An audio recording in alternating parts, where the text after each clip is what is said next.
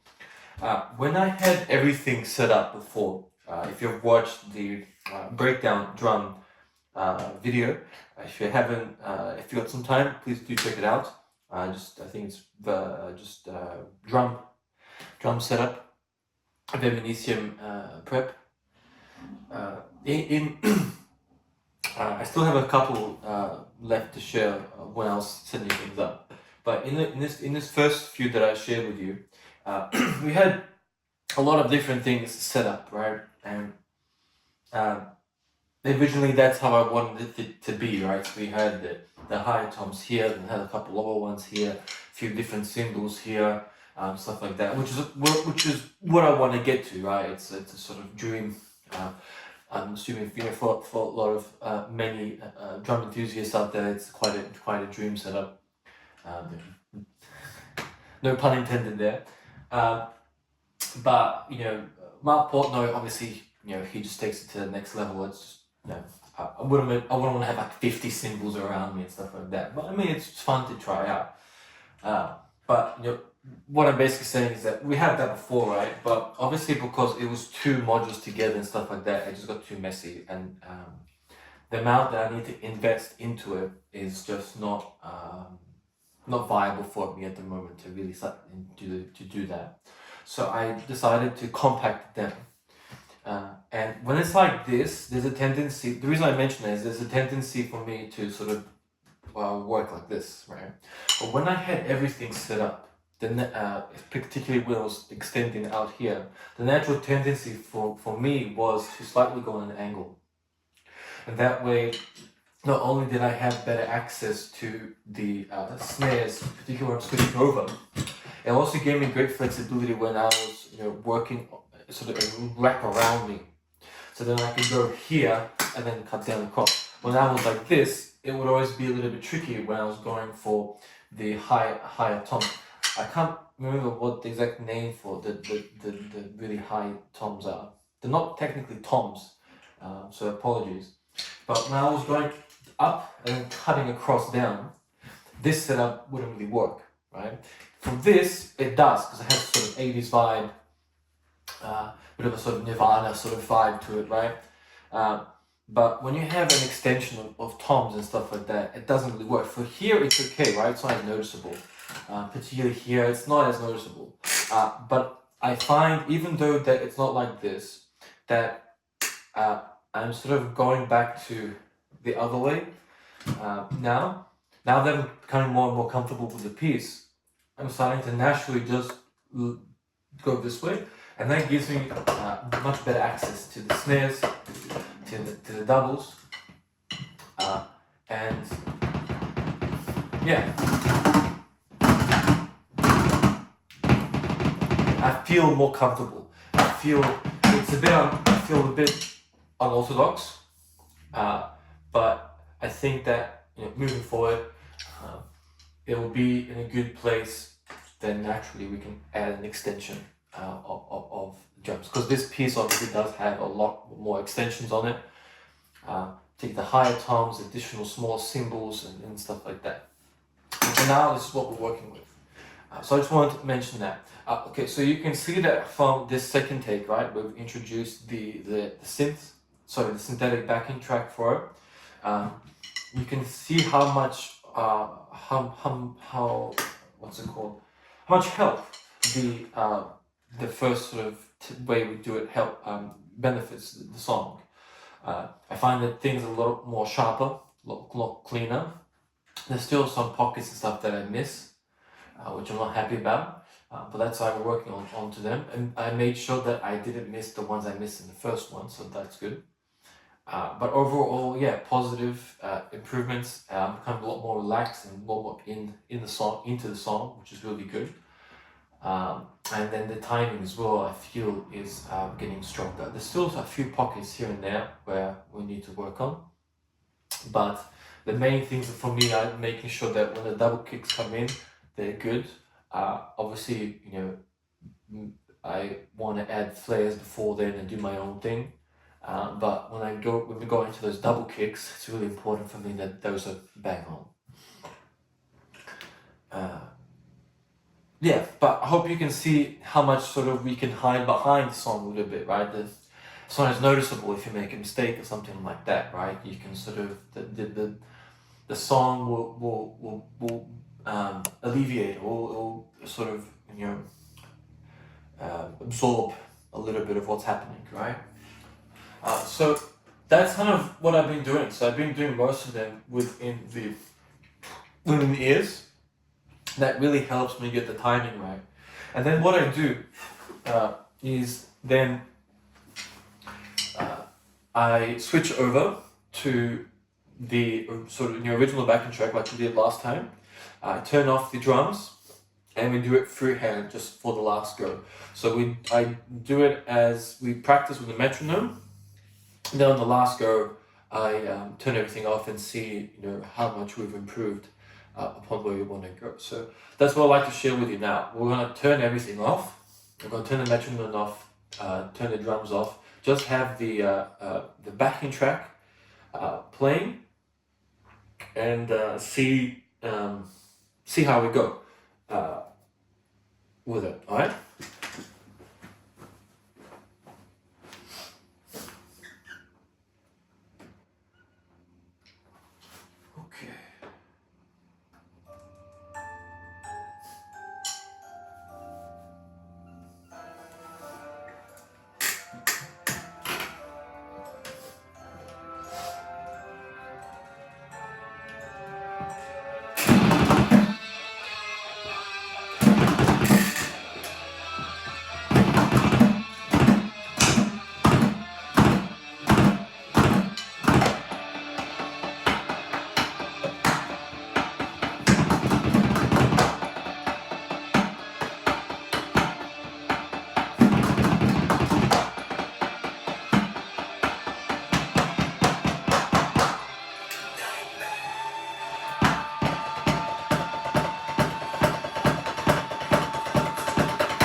on, bitch.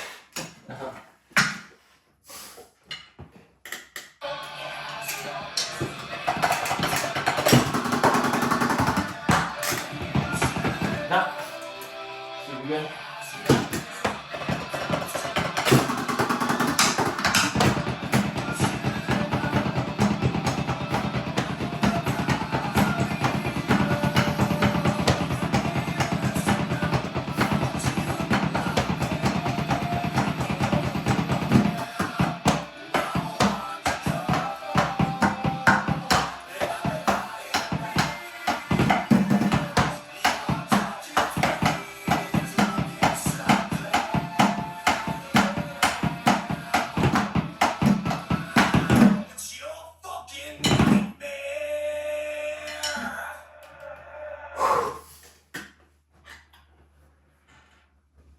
Boy, hi. So some positives first. We developed quite a great vibe in the song, and we will singing along a little bit as well, and that really helped just maintain the tempo, the groove of the song. Probably wasn't the best idea because I sort of lost it. But yeah, look, it's you gotta have a bit of fun, and it can get a bit sterile when you're so anal about certain things. But anyway, that's alright. I'm okay with that. Next thing is that we are naturally following the rhythm, which is really good. That's the best take I've done so far with having no drums to backing and then just playing like that freehand. So I'm really happy with that. And thirdly, the transition into the doubles, that's really good. I still miss some of those feels I want to do, but the main reason is because I really want to attack when we get into the main sort of chorus moments or the doubles. That's still my main focus, and I'm really happy with how we did the solo section when we go into the rapid fire moments, particularly for that section. That's really good when we really increase the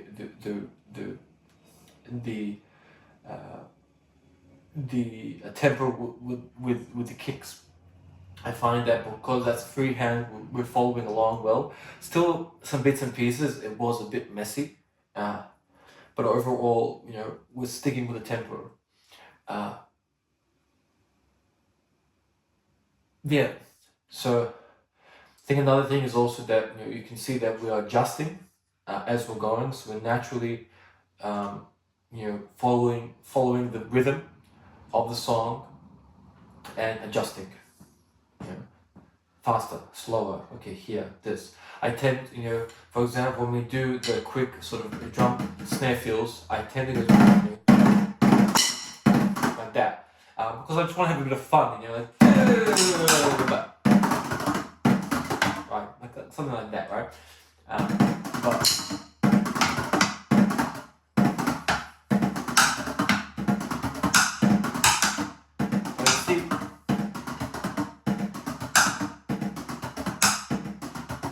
still missing a few, right?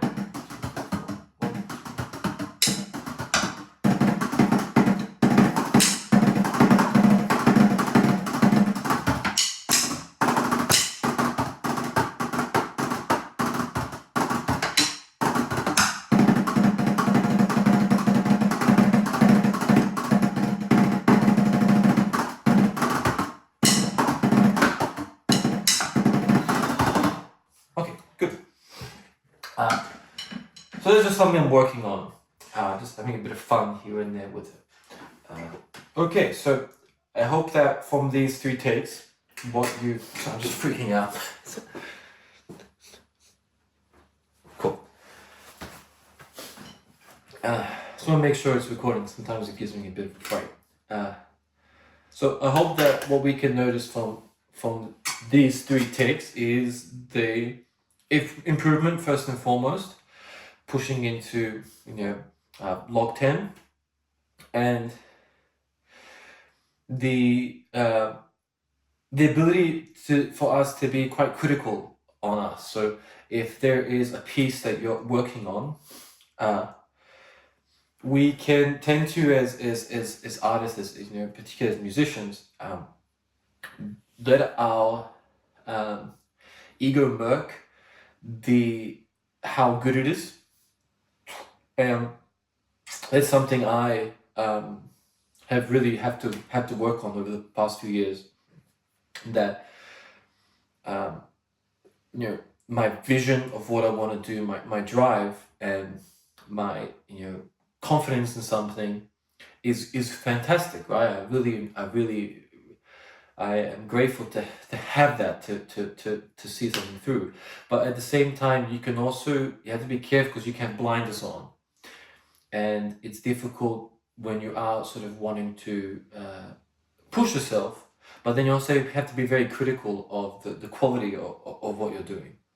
And I think that's really important. So having something like this, when we just have the drums raw, nothing else playing, is very important, because then I can watch this, where after, and be like, okay, let's listen to those drums on their own. And what key areas do we need to improve upon? What areas are still a bit weak? And I think that's really important. You need to be critical of that, because it's easy to add everything on, right? And particularly when you're doing a studio version, you can sort of get away with it, right? You can do certain takes a few times, right, and all that. But when you do it from the perspective of how they used to do it, you didn't really have that. And that's really important, because then your skill and your skill is the most important thing, right? Particularly when you're playing it live, you can't hide behind anything. Well, I mean, now they're doing some weird sort of thing where they're sort of playing or not playing. I don't really get it, but that's their own thing, right? That's not for me. So the key there is you need to, that's sort of my marker. Okay, is this, if I'm playing it live, is this, gonna work? Is it gonna sound good? And then you need to be from that perspective, you need to be quite critical on yourself and be like, okay, this is the areas that we need to improve on. It's easy to just add, a bunch of effects and stuff like that, and hide behind the song, because it's quite a powerful song with heavy drums and bass and stuff like that. But particularly when you want to make the drums the focus point and lower everything else behind it, then there's nothing to hide behind. So it's really important that you be very critical of yourself, and it's not easy. You have to be quite vulnerable, and but that's the best way to improve and just move on. So basically what I'm getting at is, if there's something that you're working on, you do try to record yourself. I know it's not the easiest thing, because a big part of it is confidence, right? You need to have confidence to sing well. Once your confidence takes a hit, it's very challenging to get that back. But you can't have blinders on. You need to just sort of rip the band-aid off and be like, okay, this is what I need to work on. And the moment you do that, then you'll really start seeing great improvement. Just like me starting to record these, it really is, I ripped the band-aid off, and there's a going. And these have really helped, break through and start, really developing a greater sense of confidence and improvement in what we're doing here. Okay, thank you so much for joining me. If you're